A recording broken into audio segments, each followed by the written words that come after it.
nafsini mwangu ameweka wimbo leo, wimbo wa sifa, haleluya. Moyo wangu wahuzunishwa chini ya uso wa Yehova, na chini katika dhambi ya mlango, dhambi zangu ziliniburuta. Nilimlilia Bwana kutoka katika matope ya kina kirefu, akanileta kwa upole hadi kwenye siku ya damu. Alinitoa matopeni, kanisimamisha mwambani, nafsini mwangu ameweka wimbo leo, wimbo wa sifa, haleluya.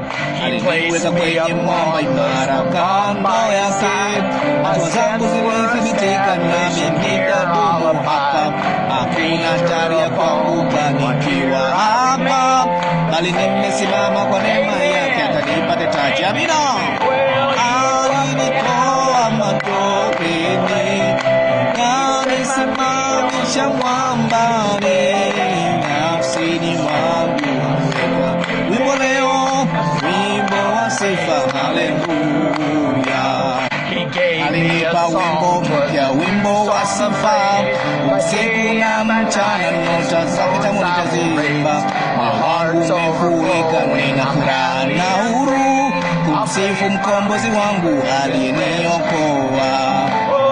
Alinitoa matopeni, kanisimamisha mwambani, nafsini mwangu ameweka wimbo leo, wimbo wa sifa, haleluya. Nitaimba rehema zake za ajabu kwangu, nitamsifu mpaka watu wote wauone wema wake. Nitawimba wokovu nyumbani na ng'ambo, hata wengi watakaposikia kweli na kumtumaini Mungu. Alinitoa matopeni, kanisimamisha mwambani, nafsini mwangu ameweka wimbo leo, wimbo wa sifa, haleluya. Aliniweka kwenye mwamba imara kando yake, hatua zangu zilithibitika, nami nitadumu hapa. Hakuna hatari ya kuanguka nikiwa hapa, bali nimesimama kwa neema yake, atanipate taji. Alinitoa matopeni, kanisimamisha mwambani, nafsini mwangu ameweka wimbo leo, wimbo wa sifa, haleluya. Hebu tumpigie makofi. Je, unayofuraha ni kutoa? Je, unayofuraha kuwa unaofunua ujumbe huu? Utapata sauti kuliko leo hii. Alinitoa matopeni, kanisimamisha mwambani, nafsini mwangu ameweka wimbo leo, wimbo wa sifa, haleluya. Pigieni makofi kwa mara nyingine tena.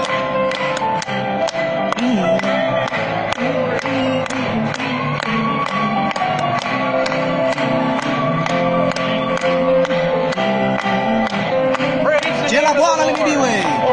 Alinitoa matopeni, kanisimamisha mwambani, nafsini mwangu ameweka wimbo leo, wimbo wa sifa, haleluya. Amina. Utukufu. Jina la Bwana lihimidiwe.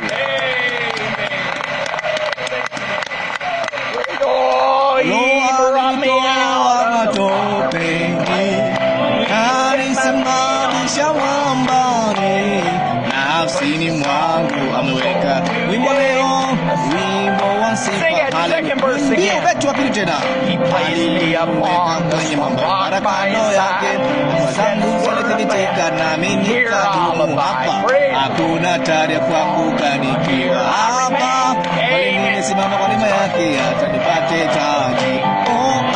Alinitoa matopeni, kanisimamisha mwambani, nafsini mwangu ameweka wimbo leo, wimbo wa sifa, haleluya. Amina.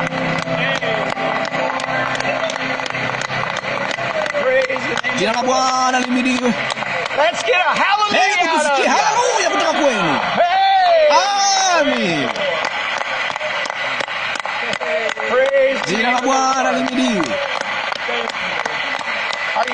Unayo furaha kuwepo hapa? Jina la Bwana lihimidiwe. Hebu mwambie unampenda. Jina la Bwana lihimidiwe. Jina la Bwana lihimidiwe. Jina la Bwana lihimidiwe. Mwaweza uketi. Ni jambo la kupendeza sana kuwa katika uwepo wa Mwenyezi Mungu. Lo, asante Bwana Yesu. Ningependa kuwakaribisheni kila mmoja, tunaketi pamoja katika mahali pa mbinguni. Sasa tunaketi pamoja sasa hivi, sio kutazamia kitu fulani kingine kilicho katika siku zijazo. Tumeketi sasa hivi pamoja katika ulimwengu wa roho. Naye anasema tunalizunguka neno hili. Ni kitu gani kinachotuunganisha? Tunajiandaa kusikia sauti ya Mungu mwenyewe ikiongea nasi, sauti ile inayomkamilisha bibi harusi wa Yesu Kristo. Hicho ndicho tunachofanya hapa leo. Jina la Bwana lihimidiwe. Hebu tumpigie makofi. Hamna haja kusimama. Bwana asifiwe. Bwana asifiwe. Ndiyo, lazima msimame kwa hilo, sivyo? Bwana asifiwe. Ni ufunuo ulioje! Tunaamini kwamba si mwingine ila mwana wa Adamu anayenena kupitia midomo ya mwanadamu. Huo ndio ufunuo wetu, naye anamkamilisha bibi harusi wake leo kwa njia pekee ambayo ndiyo tu anayoweza kumkamilisha bibi harusi, na hiyo ni kwa kubonyeza play. Utajifunza kila kitu kuhusu leo. Kila wakati unapoiwasha kanda, hilo ndilo unalosikia, hilo ndilo yeye analosema. Hiki ndicho kinachomkamilisha bibi harusi wa Yesu Kristo. Kwa hiyo tunaketi tu pamoja katika uwepo wa nguzo ya moto tukikamilishwa. Jina la Bwana lihimidiwe. Je, nyote mnaamini kweli kwamba ni Mungu mwenyewe anayezungumza nanyi? Kwa kila chembe ya mwili wangu ninaliamini hilo. Haleluya! Jina la Bwana lihimidiwe. Jina la Bwana lihimidiwe.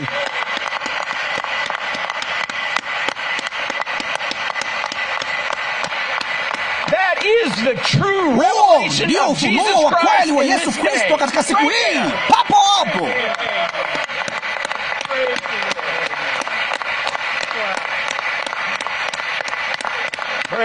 Jina la Bwana lihimidiwe. Mwaweza kuketi. Sasa wengine wanasema kila mara unamsifu sana mtu huyu. Yeye alikuwa kweli nabii, lakini Eliya alikuwa ni mwanadamu tu. Tunajua hilo. Najua hilo. Nasi tunaliamini hilo. Amina. Lakini yeye alisema huyo hakuwa Eliya. Huyo alikuwa ni Roho wa Mungu juu ya Eliya. Eliya alikuwa ni mwanadamu tu. Sasa tumekuwa na akina Eliya na makoti ya Eliya na majoo ya Eliya na kila kitu cha Eliya, lakini Eliya wa siku hizi ni Bwana Yesu Kristo.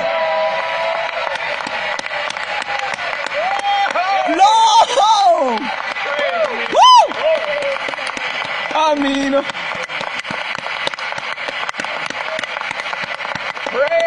Jina la Yesu lihimidiwe.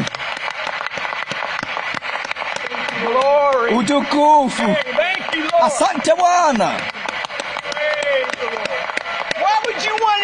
Kwa nini utake kitu kingine? Hakuna. Bwana asifiwe. Mwaweza kuketi. Nilijua nisingefikia kuimalizia nuku hiyo. Jina la Bwana lihimidiwe. Yeye anakuja kulingana na Mathayo 17, Luka 17:30. Inasema mwana wa Adamu atajifunua mwenyewe miongoni mwa watu wake, si mwanadamu, Mungu, lakini itapitia kwa nabii.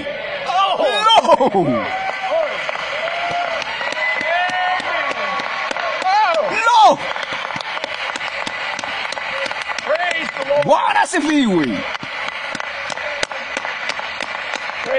Bwana asifiwe. Mwaweza kuketi. Kusikia ujumbe huu usiku wa leo kunalifanya hilo liwe wazi kabisa kile hilo lilicho. Huo ndio ufunuo papo hapo. Unajua, sehemu kubwa ya ulimwengu na ndani ya ujumbe kwa kweli wanashida na jambo hilo. Unamtukuza sana yeye hata unaamini kwamba ni mengi ya haya, huo uungu wako na chochote kile. Huo ni ufunuo wa Yesu Kristo. Jina la Bwana lihimidiwe. Hivyo sisi hatumwabudu mwanadamu kwa sababu si mwanadamu anayetuzungumzia. Hilo lingekuwa tu ni maneno ya mtu mwingine. Sisi hatuamini hilo. Hivyo sivyo lilivyo. Ni Mungu anayeongea kupitia mtu huyo kama alivyoahidi angefanya katika neno lake. Neno lake lilisema, nitamtuma mwana wa Adamu, atakuja tena, atafanya mambo haya yote. Nawe lazima uamini kila neno. si baadhi yake, sehemu yake. Hili ninachokuambia juu yake, kila neno. Hilo ni kila neno. Unajua, huenda nimesema hivi, nimewaambia sana wandugu wa Voice of God, inabidi mnisamehe kwa hili. Lakini Yesu alipokuwa katika sinagogi, naye alipokuwa akiwahubiria pale, akasema, na msipoula mwili wangu na kuinywa damu yangu, anasema hamna sehemu ndani yangu. Na waliingia wazimu, kila mtu yuko hivyo. Naye alifanya tu, akafunga vitabu, akatoka tu nje, wanafunzi wake. Sasa sijui kama hili lilitukia, lakini kama wanadamu, Petro nina hakika alitembea kwa nyuma, naye anamkimbilia Yohana. Ni kama yeye anazungumzia nini? Yohana, mimi sijui kile yeye anachozungumzia, lakini sisi tunaliamini tu. Sisi tunaliamini tu. Bwana asifiwe.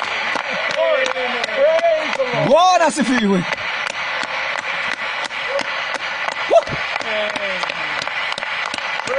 Jina la Bwana limediwe. Mwaweza kuketi. Sasa la kwetu sisi laweza lisiwe msipoula mwili wangu na kunywa damu yangu, bali ni kusema kila neno lililo kwenye kanda. Wewe amini kila neno. Hilo lina maana gani? Mimi sijui. Sisi tunaliamini tu. Hivyo ndivyo malaika wa Bwana alivyomwambia yeye afanye, wafanye watu wa kuamini. Na huo ndio wajibu wa Shetani, ni kutilia shaka moja ndogo. Anasema mara unapoifungulia akili yako kwenye shaka hiyo, hili ndilo, hili silo, yaweza kuwa sijui. Chachu kidogo uchachusha mkate wote. Yeye alisema hivyo, sina haja kuelezea. Mimi sijui linamaanisha nini, mimi sijui linamaanisha nini. Kama nilivyosema hapo awali, unazungumzia habari za wakati alipoenda kuinda kindi.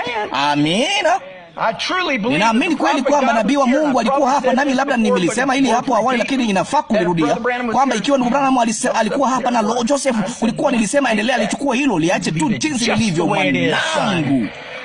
Alisema yeye hata hakujua hadi aliporudi na kusikiliza kanda mwenyewe. Alisema asingelilisema. Kwa hivyo ni pumziko la jinsi gani tulilo nalo kweli. Amina. Na leo adui atasema vema, ni wakati tu anaposema Bwana asema hivi. Si kila neno. Yeye hamaanishi kila neno. Kama ukiweka akili yako katika hoja, hilo linaleta maana.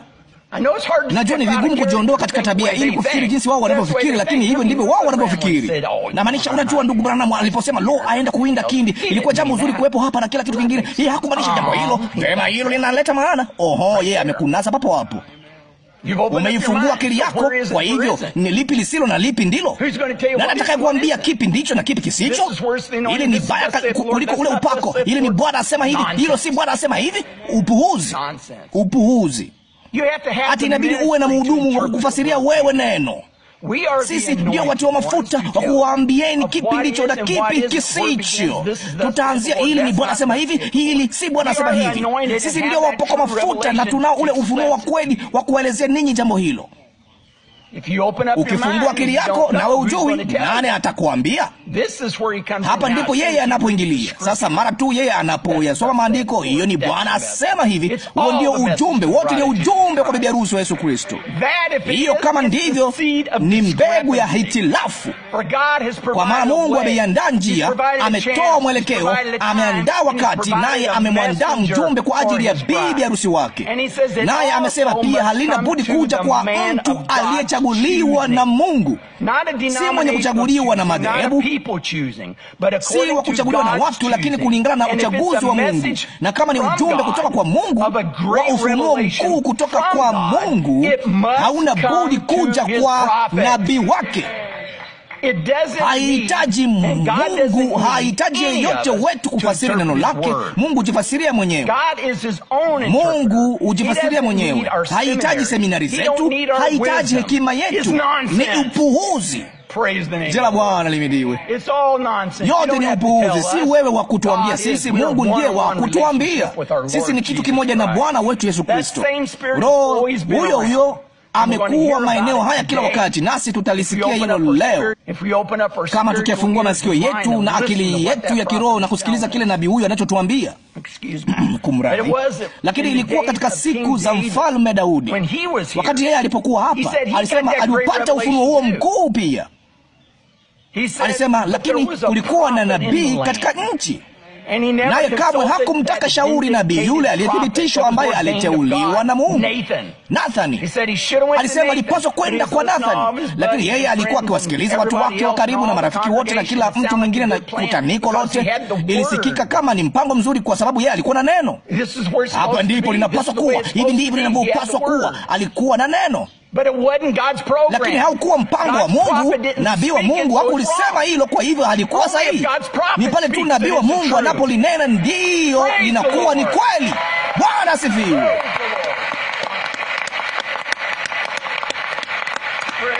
Jina la Bwana lihimidiwe. Jina la Bwana lihimidiwe. Sikilizeni. Lakini unaona, Daudi akiwa ni mfalme, akiwa na upako juu yake, anasema sasa hayo ni maandiko, akiwa ametiwa mafuta. Sikilizeni hili, hivi ndivyo linavyofanana sana. Akiwa ametiwa mafuta na akiwa na ufunuo wa kweli. Wa kweli, upako ulikuwa juu yake, akiwa ametiwa mafuta na Mungu na ana ufunuo wa kweli. Lakini lilikuwa ni kosa. Kwa nini lilikuwa ni kosa? Ikiwa ni upako wa kweli, ikiwa ni ufunuo wa kweli, na maanisha, unajua ni ufunuo wa kweli ni kwa sababu Nathani alikuwa ndiye nabii wa wakati ule, wala ufunuo haukumjia Nathani. Kwa hiyo njia pekee ufunuo wowote ule unaweza kuwa sahihi, unabidi kuja kupitia nabii huyo. Hakuna njia nyingine, hakuna njia nyingine. Jina la Bwana lihimidiwe. Jina la Bwana lihimidiwe. Asante Bwana, asante Bwana. Jina la Bwana lihimidiwe. Mwaweza kuketi. Kwa hivyo tunaona jinsi hilo linavyofanana sana. Mtu aliyetiwa mafuta na aliye na ufunuo wa kweli. Haukuwa ufunuo wa uongo. Haukuwa upako wa uongo, ufunuo wa kweli na upako wa kweli pia. Lakini kama neno hilo haliji kupitia kwa nabii huyo, naye halisemi sasa tunalo, nasi tumelipata, nasi tumeliweka pamoja, na tumeupata ufunuo huu, ni upuuzi, alisema. Bwana asifiwe. Kwa hiyo Mungu anajaribu kutuambia nini kupitia nabii wake? Sasa yeye anasema haya yote na anahubiri haya yote. Yeye anajaribu kutuambia nini? Anajaribu kutuambia jambo lililo muhimu sana hapa. Njia pekee ya kujua hakika bila shaka hata kidogo ni kudumu na neno la asili. Ujumbe huu, mjumbe huyu, sauti hii, kanda hizi, ndiyo njia pekee ya kuwa na hakika, ya kuwa na hakika. Amina. Mchungaji wetu amethibitishwa kwa nguzo ya moto. Amina. Jina la Bwana lihimidiwe. Jina la Bwana lihimidiwe. Asante Bwana. Mwaweza kuketi. Nabii wa Mungu wa wakati wetu, ambaye ndiye Mungu mwenyewe kama tunavyoamini kwa mioyo yetu yote, anayezungumza kupitia midomo ya mwanadamu. Na imefikia, ndugu mmoja alikuwa akiniambia, nami nimesikia ya kutosha, na ni kama, ewe jamaa, unakuja na kusema unajua Melkizedeki hatawazungumzia ama Mungu hatawazungumzia. Hata sikuamini ungeweza kusema kitu hicho. Nikasema, wajua wewe una ufunuo sifuri. Yeye ni nani basi? Hilo linanisumbua akili yangu. Wajukuu zangu wanajua vyema zaidi kuliko hivyo.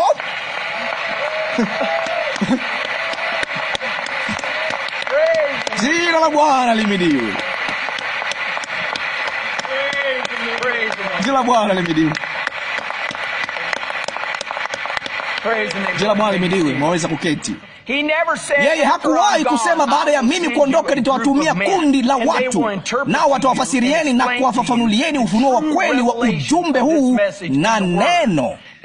Itakuwa ni kanda pamoja na huduma zao, ndicho kitakachomkamilisha bibi harusi wa Yesu Kristo. Nionyesheni jambo hilo kwenye kanda. Nionyesheni jambo hilo katika Biblia. Napenda kusema nionyeshe mahali aliposema bonyeza play. Nionyeshe ni wapi aliposema hivi katika Biblia. Nionyesheni jambo hilo. Nionyeshe chochote ambacho kinasema baada ya nabii huyu kuja, baada ya nabii huyu kuja ati nitawatumia mtu mwingine wala si kundi. Yeye anasema kamwe, kamwe sio kundi. Ni ujumbe wa mtu mmoja, nabii mmoja, ujumbe mmoja. Jina la Bwana lihimidiwe. Amina. Jina la Bwana lihimidiwe. Bwana sifiwe. Mwaweza kuketi. Haya ndiyo yeye aliyotuambia. Angalia. Lakini Mungu hakuwa ameahidi kufunua neno lake katika wakati wake kwao. Mungu alikuwa na njia yake ya kufunua neno lake, lakini si kwao. Kumbuka, ilikuwa ni kinyume cha Mungu.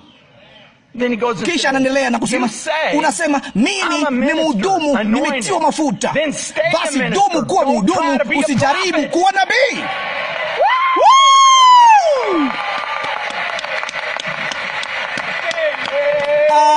Amina. Nabii mmoja.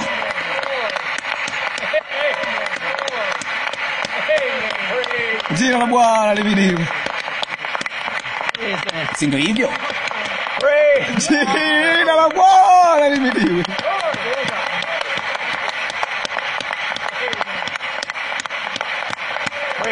Jina la Bwana lihimidiwe. Ketini. Unajua, lazima niliingize ili hapa. Ninajua baada ya mambo haya na ndivyo itakavyokuwa, na hilo linanisaidia sana. Ndugu Branham leo anasema mimi naeleweka vibaya sana. Wakati nilipokuwa nikiusikiliza ujumbe huu, naye ndugu Branham akalisema jambo hilo, moyo wangu uliruka tu kwa furaha. Ni kama Mungu, kama wao wanaweza kumuelewa vibaya nabii wako, mimi je? Kwamba mimi ni kinyume na ushuru, hakuna wahudumu, atukaeni mbali na wahudumu, hakuna kitu kama hicho. Mimi sikufanya hivyo. Ninyi watu mnajua jambo hilo, sivyo? Mungu ameweka wahudumu wa Injili waliowekwa wakfu na Mungu anao wanalifanya, lakini kuna marundo ya uongo nje huko. Ndicho kitu yeye anachojaribu kutuambia. Kaeni chonjo. Hilo halitakuwa katika madhehebu na kila kitu kingine ati ndio watakaotekeleza jambo hilo. La. Hao hawamdhuru bibi harusi. Unabudi kuwa macho, dumuni na neno. Kudumu na neno ndiyo njia pekee ya kuwa na hakika, kama tu ilivyokuwa katika siku za Nuhu, kama tu ilivyokuwa katika siku za Musa, kama ilivyokuwa katika siku za mitume, kama ilivyokuwa katika siku na sisi tunayoishi leo. Alisema wakati Nuhu na kundi lake, wakati walipoona ujumbe huo, hawakujali jambo lingine. Wakati kundi la Musa walipouona, hawakujali jambo lingine. Wakati Yohana alipoliona, hawakujali jambo lingine. Kundi la Yesu walipouona, hawakujali jambo lingine.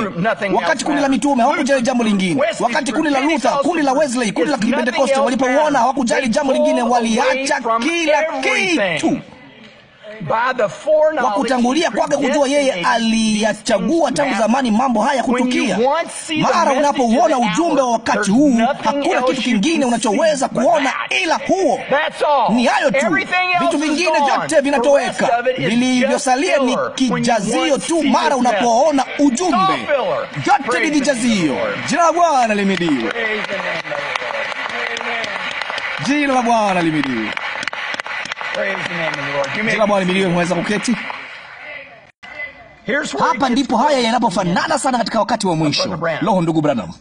Lakini wahudumu wanasema ati wao wanahubiri tu na kunukuu ujumbe. Mimi sikataa hilo, nami ninaamini hilo, na kweli wana mahali pao. Ndiyo maana zinafanana sana. Ndugu Branham alisema zinafanana sana.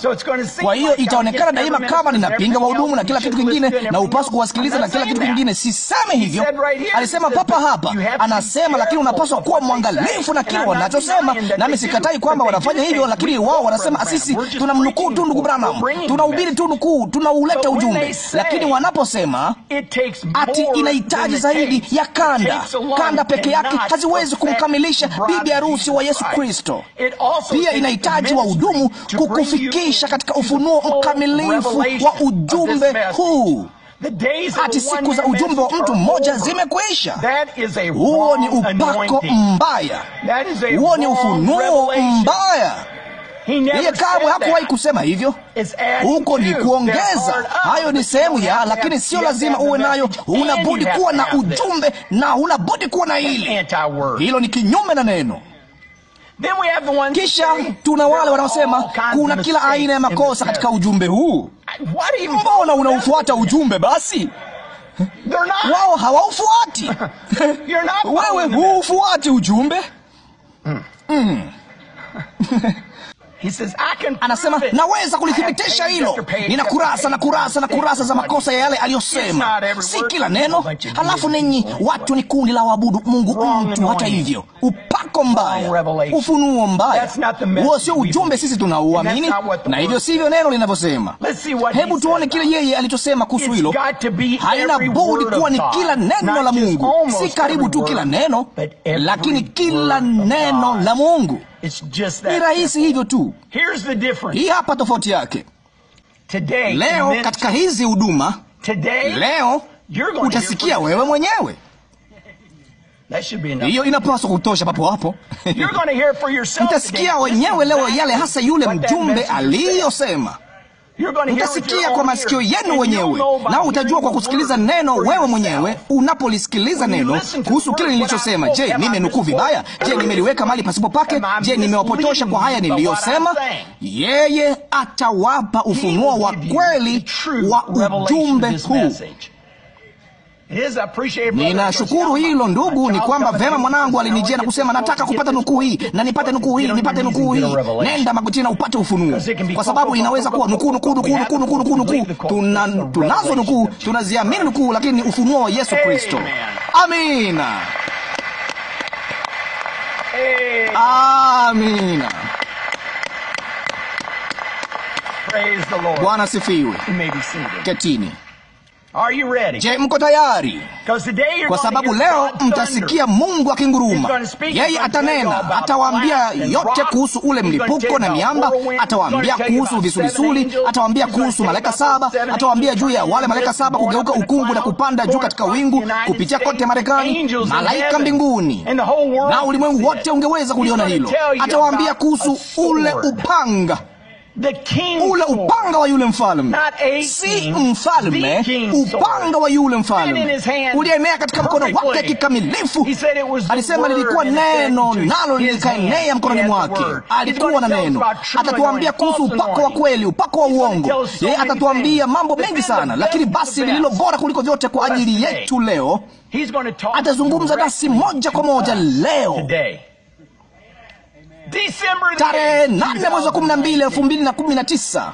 Ilinibidi niandike ili nisilisahau. Kanisa hili na ninyi mnaosikiliza kote ulimwenguni, hili ni kwa ajili yenu nyote.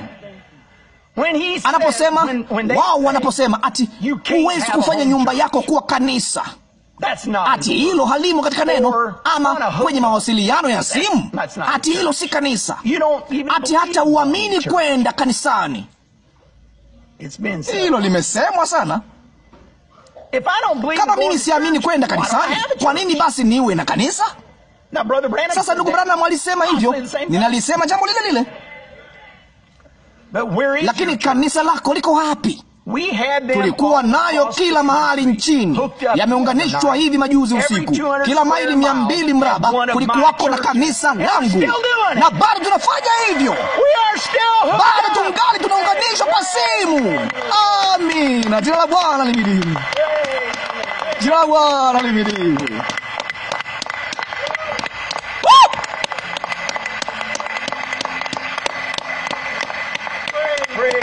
Jina la Bwana lihimidiwe. Je, unayo furaha kwa hilo leo hii? Jina la Bwana lihimidiwe. Jina la Bwana lihimidiwe. Lakini mmesimama. Ni ajabu vipi. Ninayo furaha kuunganishwa hewani kwenye ujumbe huu. Ninamshukuru Bwana zaidi ya chochote kile kilichopo ni kuwa na huo ufunuo wa kweli. Kila kitu kingine, kama alivyosema katika nukuu hiyo, ni vijazio. Kila kitu kingine shetani anachojaribu kukuwekea ni chakula cha mizinga. Kushindwa kwako, makosa yako, mambo unayofanya vibaya, yale ambayo huonekana huwezi kuyashinda, mengine yote unayopitia, chochote kile maishani ambacho kinachokulemea tu na kukutwanga, kinakuvunja, hilo halimaanishi chochote. Ninao ufunuo. Mimi ni mwana na binti wa Mungu, niliyechaguliwa tangu zamani kabla ya kuwekwa misingi ya ulimwengu. Ninajivunia. Nini kingine kinachojalisha? Hakuna chochote. Yeye ametuandalia njia. Alitoa damu kwa ajili yetu, mwana kondoo anayeketi pale akituombea masaa 24 kwa siku. Ameketi hapo, yeye hata hayaoni makosa yangu, makosa yako, kushindwa kwako, heri na shari zako. Nami ninafanya nini? Bwana, mimi huyu hapa tena, nimekuangusha tena, lakini Bwana nakupenda Bwana. Asante kwa ujumbe huu, asante kwa ufunuo, kuniruhusu nione. Najua wewe ni nani katika wakati huu wa mwisho. Ninajua ni ujumbe wa mtu mmoja, nami naliamini hilo kwa moyo wangu wote. Angalau hilo limemtia moto bibi harusi huyu kote ulimwenguni, kwa sababu hakuna kitu kingine kilicho muhimu ila hilo. Ujumbe huu wote ulikuwa kwa ajili yako wewe, ili wewe uwe na ufunuo huo. Anakuja kukuchukua wewe. Wewe ndiwe bibi harusi wake. Wewe ndiwe unayeitambua siku yako. Wewe ndiye unayeutambua ujumbe na mjumbe, na wewe ndiye unayejitambua wewe ni nani. Hilo halina haja kutafsiriwa na kufasiriwa kufanya kitu kingine chochote. Yeye amekuja kuleta kutuambia hili moja kwa moja, mkiwa wewe na yeye. Ninyi ni bibi harusi mlioitwa kutoka. Uhitaji mtu yeyote kuongeza kwenye hilo, kuondoa kutoka kwenye hilo. Tunaamini hasa kile hilo lilichosema. Hatuwezi kulielezea, hatuwezi kulielezea. Hawakuweza kulielezea uleni mwili wangu, inyweni damu yangu. Hawakuweza kulielezea. Kila neno liko kwenye kanda. Ndivyo yeye alivyosema. Sitaondoshwa kutoka kwenye hilo. Bibi harusi wake hataenda kituo kimoja kidogo, yodi moja, nukta moja. Yeye hakusema lifafanueni, liaminini. Je, unaliamini leo? Jina la Bwana lihimidiwe. Hebu tuvinamishe vichwa vyetu. Jina la Bwana lihimidiwe. Jinsi gani tunavyo shukuru leo mioyoni mwetu sasa hivi. Asante Bwana kwa ufunuo huo mkuu ambao umenipa, ambao ninao bila kujali yale ninayopitia, mtihani na majaribu ya dunia hii. Lakini Bwana, tunauhisi uwepo wako papa hapa sasa hivi. Nawe unatuambia unaingia na kupanda na kushuka kwenye vinjia vinavyotuzunguka. Nawe unatuambia sisi ni wako. Tunaliona, tunaliamini. Hilo limetia nanga ndani ya mioyo yetu zaidi hapo awali, kwamba sisi ni ule uzao wa kifalme wa Ibrahimu. Jalia hilo liwe halisi leo. Ufunuo kama huu sio hapa tu, bali ulimwenguni kote, kwamba wao wataona kwamba Bwana ulimtuma nabii na ujumbe. Kuna njia moja tu ya kuwa na hakika. Bwana, unajua mimi sipingi wote hao na kitu kingine chochote. Nabii wako hakuwa hivyo, neno hili haliko hivyo, lakini unayo njia ulioandaa, na hiyo ndiyo njia pekee ninayoweza kuwa na hakika, ni kudumu na neno lako. Ndiyo njia pekee ninayojua. Sina akili vya kutosha, lakini nina imani na neno hili. Yesu, jina lipitalo majina yote, Mwokozi mzuri, Bwana mtukufu, Emanueli, Mungu yu pamoja nasi, Mwokozi mbarikiwa, neno lililo hai. Hebu tumwimbie yeye tena zaidi sana, ukimwabudu tu moyoni mwako. Yesu, uimbe tu kutoka katika moyo wako kweli. Jina lipitalo majina yote, tunakupenda Bwana. Mwokozi mzuri, ndiyo Bwana. Bwana mtukufu, Emanueli, Mungu yu pamoja nasi, Mwokozi mbarikiwa, neno lililo hai. Lo, Bwana wa thamani, hatuna maneno ya kueleza jinsi mioyo yetu inavyohisi mchana wa leo. Bwana, tunaona wazi sana kile unachofanya mbele yetu Bwana. Bwana, hatuwezi kukushukuru vya kutosha kwa yale unayotufanyia Bwana. Baba, kwa kutuokoa, kututoa katika udongo huo wa matope, kwa kutuangalia, kutulinda Bwana. Bwana, hiyo lulu ya thamani kuu, ufunuo huu Bwana. Bwana, si kwa mapenzi yetu au kile tunachojaribu kwa nguvu sana kufahamu au kile tunachojua, lakini Bwana, ni kitu fulani kilindini ndani yetu kinachobubujika tu, kinasukuma nje Bwana, tukijua ya kuwa ni Bwana asema hivi, na si chochote ila kweli tupu Bwana. Kila neno tunazipumzisha nafsi zetu juu yake Bwana. Na Baba Bwana, hata maneno yale ya mwisho kabisa ambayo ndugu Joseph aliyokuwa akisema ndiyo yaliyokuwa moyoni mwangu Bwana. Jinsi ambavyo shetani alivyokuwa akinipiganisha. Naam, unaujua ujumbe huu, sivyo? Bila shaka ufunuo ni sahihi, lakini wewe ni aliyeshindwa kabisa. Wewe si lolote, huwezi kuyaishi maisha yaliyo sahihi, ama unafanya makosa. Au unawezaje Bwana kukaa kwenye mstari na ujumbe huu Bwana? Jambo lile lilo moyoni mwangu ndilo alilonena Bwana. Na jinsi gani hilo linavyomaanisha kwangu Bwana, najua mimi si kitu, lakini Bwana, najua ujumbe huu ni kila kitu. Baba, mimi si mwema, bali wewe Bwana. Asante kwa dhabihu yako Bwana, inanisafisha kila saa, kila siku Bwana. Asante kwa neno hili Bwana, ni kila kitu kwangu. Asante Bwana, jinsi hilo linavyoutia moyo wangu Bwana. Nami najua halina budi kumtia moyo bibi harusi wako kila mahali Bwana.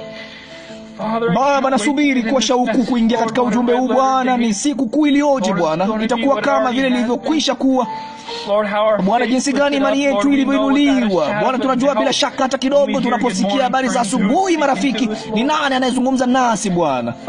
Baba, ingawa tunaweza kueleweka vibaya Bwana, hatuwezi kulibadili hilo. Ulisema kama hilo halikueleweka vibaya, basi kungekuwa na kasoro fulani. Lakini Bwana, tunakushukuru sana kwa yale unayotuonyesha Bwana. Tunashukuru ya kwamba tunaweza kuungana kwa simu ulimwenguni kote, huo muungano usionekana wa bibi harusi wa Kristo Bwana. Nasi tunajua ya kwamba bila shaka ya kwamba ni sauti hiyo ndiyo inayotukamilisha Bwana. Asante kwa hilo Bwana. Hatuwezi tu kukushukuru vya kutosha Bwana. Bwana, asante kwa ajili ya kundi la watu wanaolishikilia hilo kwa kila kilicho walicho nacho Bwana. Baba, tuwaomba tu utie moyo kila moyo Bwana. Bwana, uwe tu pamoja na kila mmoja, kila hitaji Bwana. Maombi haya yaliyo mimbarani, yale yaliyochapishwa Bwana, yale yaliyo kwenye skrini Baba, unajua kila hitaji Bwana. Ni kazi iliyomalizika Baba. Na Bwana, kama kundi la waamini tunayainua kwako na kusema Bwana, tunaweka imani yetu pamoja nayo Bwana. Imani uliyotupa nasi tunaamini kwa kila ombi Bwana. Nasi tunaomba katika jina la Yesu lifanyike sawa sawa na mapenzi yako Bwana. Uwe pamoja nasi tu Bwana. Utuvute karibu nawe Bwana, ili tuweze kufanana na wewe zaidi Bwana. Ninataka tu kufanana na wewe zaidi Bwana. Tunakupenda Bwana. Nami nakuomba tu uwe pamoja nasi katika muda uliosalia wa ibada Bwana. Tunaimba nyimbo za kuabudu Bwana. Uwe radhi Baba, na mapenzi yako makamilifu yatimizwe Bwana. Na Baba, tunatarajia sana kuisikia sauti yako ikinena nasi Bwana, na tusikie zaidi ya hapo awali. Jalia Bwana iwe wazi sana Bwana mioyoni mwetu Bwana, na kile unachojaribu kumpa bibi harusi wako kwa wakati huu Bwana. Asante kwa hilo Bwana. Tunakupenda nasi hatuwezi kukushukuru vya kutosha. Katika jina la Yesu Kristo tunaomba. Amina. Yesu, jina lipitalo majina yote, Mwokozi mzuri, Bwana mtukufu,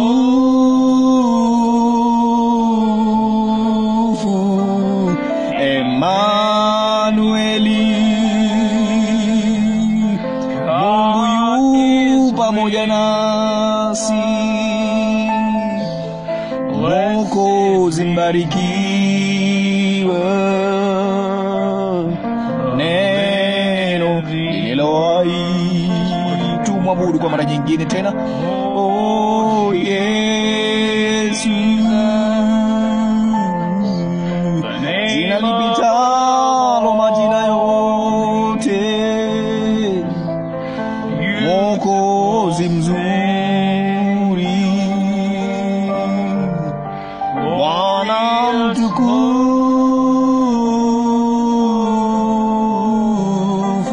Emanueli.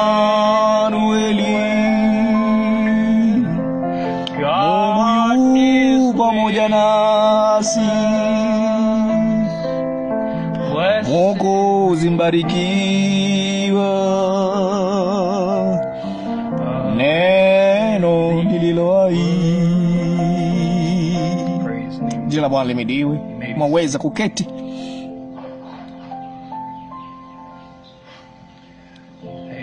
Amina.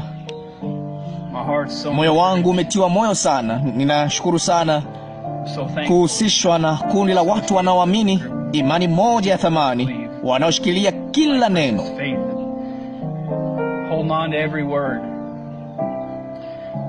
Najua ni shauku ya mioyo yetu kumkaribia yeye zaidi, kufanana na yeye zaidi. Bwana, nivute kwako.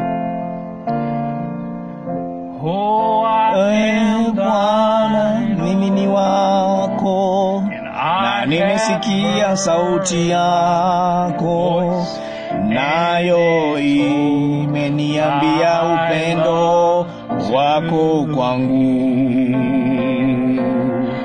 Lakini natamani kuinuka katika mikono ya imani na kuvutwa zaidi kwako. Lo, nivute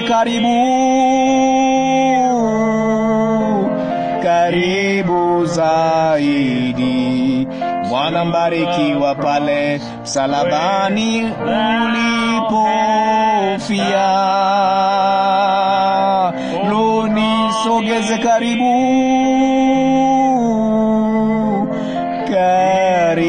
zaidi. Bwana, mbarikiwa ubavuni pako pa thamani panapotiririka damu. Baba wa mbinguni mwenye neema, tunakushukuru kwa nafasi nyingine Bwana kukusanyika pamoja. Bwana, iandae mioyo yetu kusikia ujumbe huu Bwana ulio nao kwa ajili yetu. Bwana, tunakushukuru Bwana zaidi ya yote kwa ajili ya ufunuo huu Bwana ambao ndugu hao wamekuwa wakizungumzia, nasi tunajua ya kwamba tunao Bwana. Tunakupenda Bwana Yesu. Endelea kuwabariki watu wako Baba. Tufungulie neno lako Bwana, nasi tunaomba ubariki zaka na matoleo haya, iongoze, ielekeze na uipe mwelekeo Baba ibada. Katika jina la Yesu tunaomba, amina. Lo, nivute karibu zaidi. Bwana, mbarikiwa pale msalabani ulipofia. Lo, nisogeze karibu zaidi. Bwana, mbarikiwa ubavuni pako pa thamani panapotiririka damu. Lo, niweke wakfu sasa, nikutumikie Bwana kwa uwezo wa neema ya kiungu.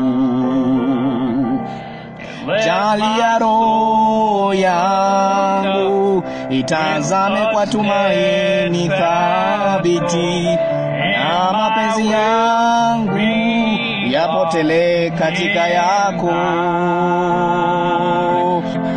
Lo, nivute karibu zaidi. Bwana, mbarikiwa pale msalabani ulipofia. Lo, nisogeze karibu zaidi. Bwana, mbarikiwa ubavuni pako pa thamani panapotiririka damu. Nalo furaha isiyotamkika ya saa moja ile niliyotumia mbele ya kiti chako cha enzi. Nami ninapopiga magoti katika maombi na pamoja nawe, Mungu wangu, lo, nazungumza kama mtu na rafiki yake. Lo, nivute zaidi Bwana mbarikiwa, pale msalabani ulipofia. Lo, nisogeze karibu zaidi Bwana mbarikiwa, ubavuni pako pa thamani panapotiririka damu, na kipo kina cha upendo ambacho siwezi kujua hadi nivuke ile bahari nyembamba. Na kuna vilele vya furaha ambavyo siwezi kuvifikia hadi nipumzike kwa amani na wewe. Lo, nivute karibu zaidi Bwana mbarikiwa, pale msalabani ulipofia.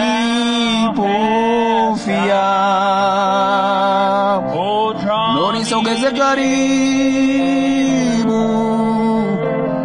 karibu zaidi Bwana mbarikiwa, ubavuni pako pa thamani panapotiririka damu. Na ulimwengu sio kwangu, mimi hapa napita tu. Hazina zangu zimewekwa mahali fulani ng'ambo ya anga. Malaika wananikaribisha kwenye mlango wa mbinguni uliofunguliwa, nami siwezi kujisikia nyumbani katika ulimwengu tena. E Bwana, unajua sina rafiki kama wewe. Ikiwa mbinguni si nyumbani kwangu, basi Bwana mimi nitafanyaje? Malaika wananikaribisha kwenye mlango wa mbinguni uliofunguliwa, nami siwezi kujisikia nyumbani katika ulimwengu tena. Wote wananitarajia hilo jambo nilijualo. Nilitengeneza na Yesu miaka mingi iliyopita. Najua ataniona kupitia yote, ingawa mimi ni dhaifu na maskini, nami siwezi kujisikia nyumbani katika ulimwengu tena. E Bwana, unajua sina rafiki kama wewe. Ikiwa mbinguni si nyumbani kwangu, basi Bwana mimi nitafanyaje? Malaika wananikaribisha kwenye mlango wa mbinguni uliofunguliwa, nami siwezi kujisikia nyumbani katika ulimwengu tena.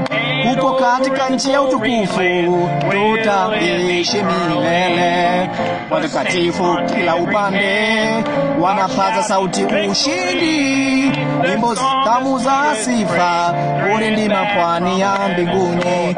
Nami siwezi kujisikia nyumbani katika ulimwengu tena. E Bwana, unajua sina rafiki kama wewe. Ikiwa mbinguni si nyumbani kwangu, basi Bwana mimi nitafanyaje? Malaika wananikaribisha kwenye mlango wa mbinguni uliofunguliwa, nami siwezi kujisikia nyumbani katika ulimwengu tena. Ubeti wa 3, huko katika nchi ya utukufu tutaishi milele. Watakatifu kila upande wanapaza sauti ushindi, nyimbo tamu za sifa, urindima pwani ya mbinguni. Nami siwezi kujisikia nyumbani katika ulimwengu tena. E Bwana, unajua sina rafiki kama wewe. Ikiwa mbinguni si nyumbani kwangu, basi Bwana mimi nitafanyaje? Malaika wananikaribisha kwenye mlango wa mbinguni uliofunguliwa, nami siwezi kujisikia nyumbani katika ulimwengu tena. Na asubuhi moja yenye furaha, wakati maisha yakomapo, lo, nitaruka kwenda zangu, kwenda nyumbani kwenye ufuo wa mbinguni wa Mungu. Ndiyo nitaruka kwenda zangu. Tutaruka zetu ndio nitaruka kwenda zangu. Lo, utukufu ndio nitaruka kwenda zangu. Nami sitakufa, haleluya, hivi karibuni. Lo, nitaruka kwenda zangu. Na wakati vivuli vya maisha haya vimekwisha, nitaruka kwenda zangu. Kama ndege kutoka kwenye vifungo vya jela, ndiyo nitaruka kwenda zangu. Nitaruka zangu, ndiyo nitaruka kwenda zangu. Lo, utukufu ndio nitaruka kwenda zangu. Oh, nami sitakufa, haleluya, hivi karibuni. Lo, nitaruka kwenda zangu. Ni siku chache tu za uchovu na kisha nitaruka kwenda zangu. Nitaruka kwenda zangu kwenye nchi ambako furaha haitakoma. Lo, nitaruka kwenda zangu. Hebu tuifanye la binafsi. Ndio tutaruka kwenda zetu. Lo, utukufu ndio tutaruka kwenda zetu. Nasi hatutakufa, haleluya, hivi karibuni.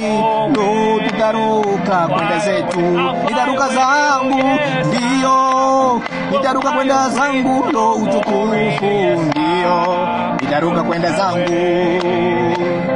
Sitakufa, haleluya, hivi karibuni. Lo, nitaruka kwenda zangu. Wadada, tuimbieni kibwagizo.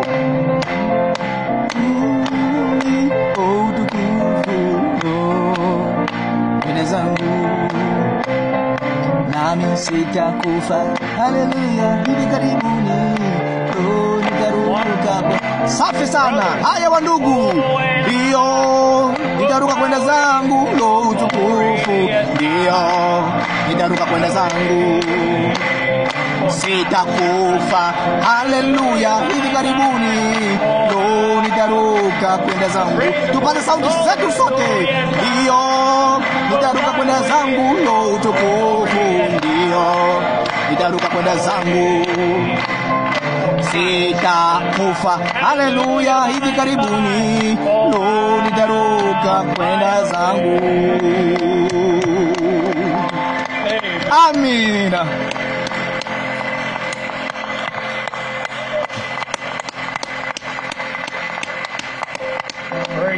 Jina Bwana limidiwe.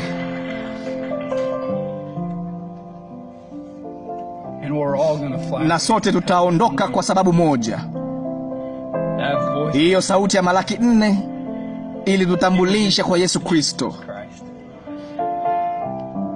Jina la Bwana limidiwe. Ninashukuru sana kwa ufunuo huo. Hivi huwezi kuona kwa nini nina furaha? Amina. Lo, hivi huwezi kuona kwa nini nina furaha? Kwa maana nimelikubali neno la Bwana. Lo, lile neno lililofunuliwa, lililonenwa na nabii wa Malaki 4. Lo, hivi huwezi kuona kwa nini nina furaha? Lo, kwa maana nimelikubali neno la Bwana. Ni lile neno lililofunuliwa, lililonenwa na nabii wa Malaki 4. Hebu tuimbe mara moja zaidi kwa mioyo yetu yote. Lo, hivi huwezi kuona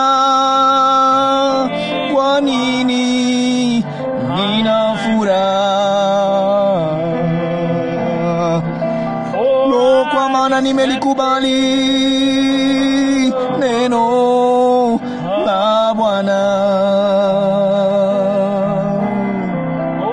Lo, lile neno lililofunuliwa, lililonenwa na nabii wa Malaki 4. Hebu tuvinamishe vichwa vyetu, tuvumishe.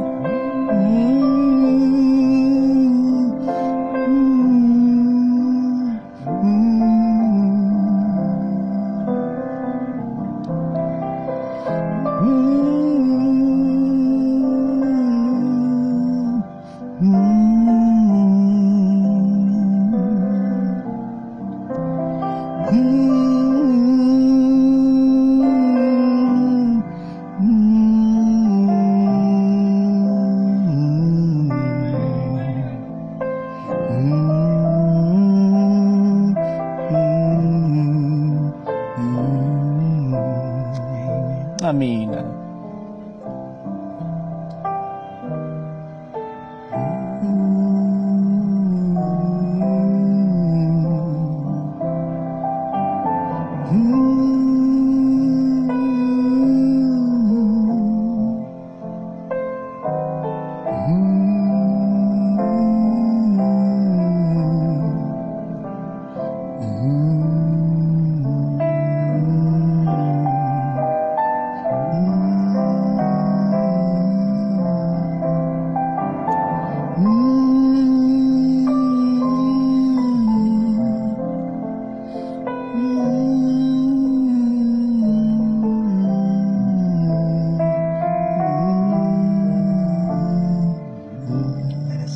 Hebu tumwimbie huo. Amini tu, amini tu,